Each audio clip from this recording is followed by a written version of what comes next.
अगदी जलद व अचूक बातम्यांसाठी पाहत रहा महामीडिया 24 सदैव तत्पर। कासारवाडी, सादळे व मादळे परिसरात रानडुक्कर, गवे, साळींदर आदी वन्य प्राण्यांचा वावर मोठ्या प्रमाणात वाढल्याने शेतकऱ्यांच्या पिकांचे मोठे नुकसान होत आहे। विशेषतः रानडुक्करच्या कळपाकडून ऊस पिकांची मोठ्या प्रमाणात नासधूस केली जात असून शेतकरी हवालदिल झाले आहेत। सादळे येथील सिद्धेश्वर मंदिर परिसरासह कासारवाडी परिसरातील शेतकरी श्रीरंग पोवार, बाळासो खाडे, अशोक तेलवेकर, प्रदीप वाघवे यांच्यासह अनेक शेतकऱ्यांच्या ऊस पिकांचे मोठे नुकसान झाले आहे। रात्रभर वन्य प्राण्यांचा शेतात वावर असल्याने शेतकऱ्यांना पिकांचे संरक्षण करणे कठीण झाले असून आर्थिक फटका बसत आहे।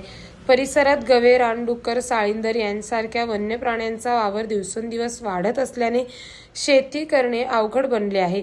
त्यामुळे वन विभागाने तातडीने या वन्य प्राण्यांचा बंदोबस्त करावा, नुकसानग्रस्त शेतकऱ्यांचे पंचनामे करून त्यांना त्वरित नुकसान भरपाई द्यावी अशी मागणी शेतकरी वर्गातून होत आहे। तर मग चला सबस्क्राईब करायला विसरू नका महामीडिया 24 न्यूज चॅनलला। महामीडिया 24 सदैव तत्पर।